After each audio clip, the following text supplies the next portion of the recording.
Here we are with my top 8 builds that came about from the recent patch. So let's jump right in the video.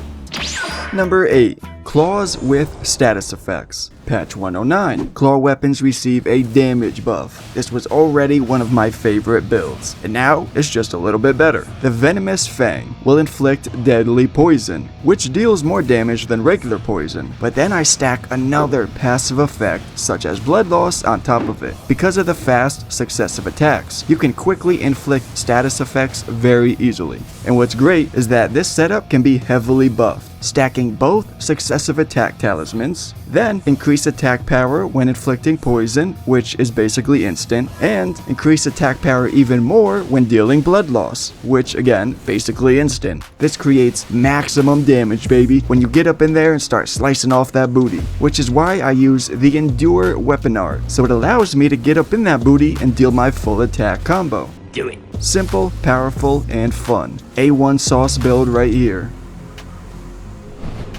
Number 7. The Frost Mage with Greatsword. Because I'll be using some cold spells, we using Lusat's Glintstone Staff for strong sorcery damage regardless of what spell type we using. Combined with my Frosty Witch Hat, these cold spells are actually viable. Got Glintstone Ice Crag for close range, Ice Storm for area attack, and the best spell for slapping bosses, the Cold Dark Moon. The point is to inflict frost, because once that happens, the enemy takes an additional 20% more damage. But being that Greatsword's got a beautiful speed increase, what now has changed with this new patch is that now using either the Dark Moon Greatsword or the Death Poker Greatsword is definitely the way to go. Both of these go great with the cold frosty element. We got the Death Poker with its surprisingly strong weapon art, dealing Death Flame and proccing frost. Then of course, we got the Dark Moon Sword, a beacon of representation for mages across the world. Its weapon art will enhance it with extra damage and frost, increasing frost buildup. And don't forget those delicious heavy ranged attacks.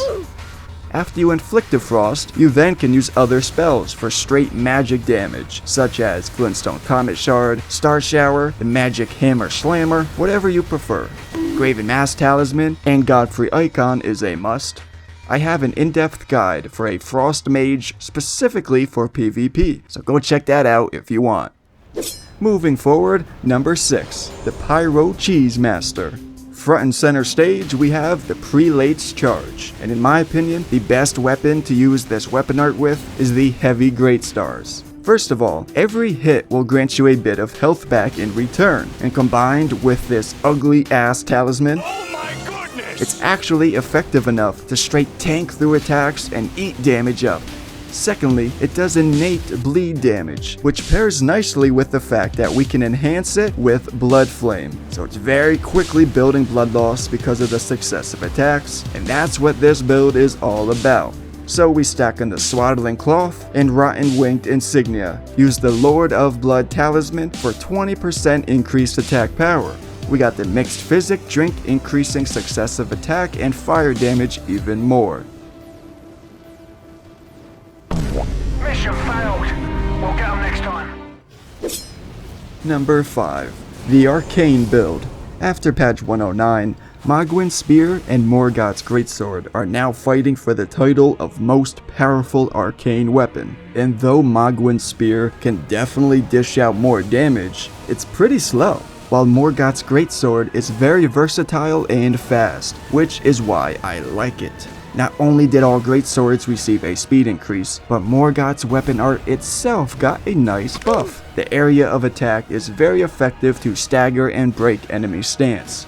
The way I'm doing this build is with the Reduvia in main hand and Morgott's in my left hand. This allows me to two-hand the Morgott's Greatsword, then easily switch over quick to the Reduvia, which we all know rips through enemies, especially bosses. This whole build is a boss spanker, bro, a boss rippery-doo. Just 60 dexterity and 45 arcane will make you a beast. White Mask synergy with the Lord of Blood Talisman, plus Shard of Alexander, and you're good to go. Or you can go with Eleonora's Pole Blade and get fancy on them bitches. Just whatever you do, don't use this weapon. Just don't do it, man. Just don't do it.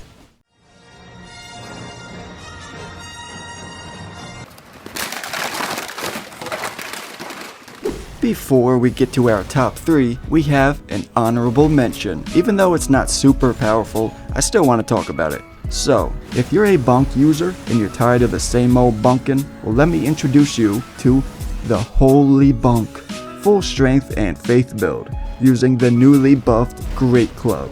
This maximizes holy damage and heavy charged attacks. So you got Sacred Scorpion Charm and Holy Shrouded Crack Tier to buff holy damage, then Axe Talisman and Spiked Crack Tier to boost charged attacks. Golden Vow plus Order's Blade buff, and you got yourself the Holy Bonk. But hold up, that's not all. After patch 109, we can now use the Jellyfish Shield and still retain its buff, even when totally removing it from the inventory. Plus, you can activate the skill in one hand, then switch to the other hand, and activate the skill a second time to receive double the buff, bro. Double the buffa. We are now entering our big top 3. In third place, I have the Silent Wizard. Yeah, this has always been a strong build, and I know there's already a couple videos out there showing this build off, but still, for anybody who doesn't know yet, you need to see this. So when using staves, they buff up certain types of spells, right? And you can dual wield 2 of the staffs and receive double the damage buff. But one of the most powerful builds using this strategy is dual wielding 2 Staff of Loss and casting night spells. This is ridiculously powerful. Like look, even using ᴘᴜᴜ, the most powerful staff, a full charged comet does not do as much damage as a fully charged night comet using this setup. And the night spell costs less. Plus, it has the invisibility factor, so it won't always alert enemy crowds. Yeah man, it's a cool build. Just go crazy with the magic damage and stack every buff you can. It's as simple as that. Sneak up behind enemies and say night night, bitch. Number 2. Pyro Greatswords. Running around throwing Giant's Flame spells with dual Giant Sacred Seals, high faith level, and using all the increased fire damage buffs. This shit is gnarly, man. This has always been a strong build. But what's different now with patch 109, Flame Art, Lightning, Occult, all those infusions got slightly buffed. Plus, the Great Swords were buffed, so this Pyro Faith build using a Flame Art infused Greatsword is simply more powerful than it already was. The Banished Knight's Greatsword. Something about this sword, man, I just love. Dual wielding Great Swords is also super effective.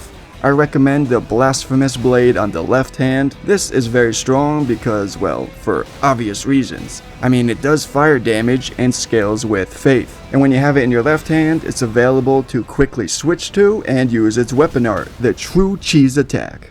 Then on my main hand weapon art, I really like Flaming Strike, a wide range attack that deals poise damage and can break enemy stance. But then it also enhances fire onto your weapon, which is cool. Yeah, I like that.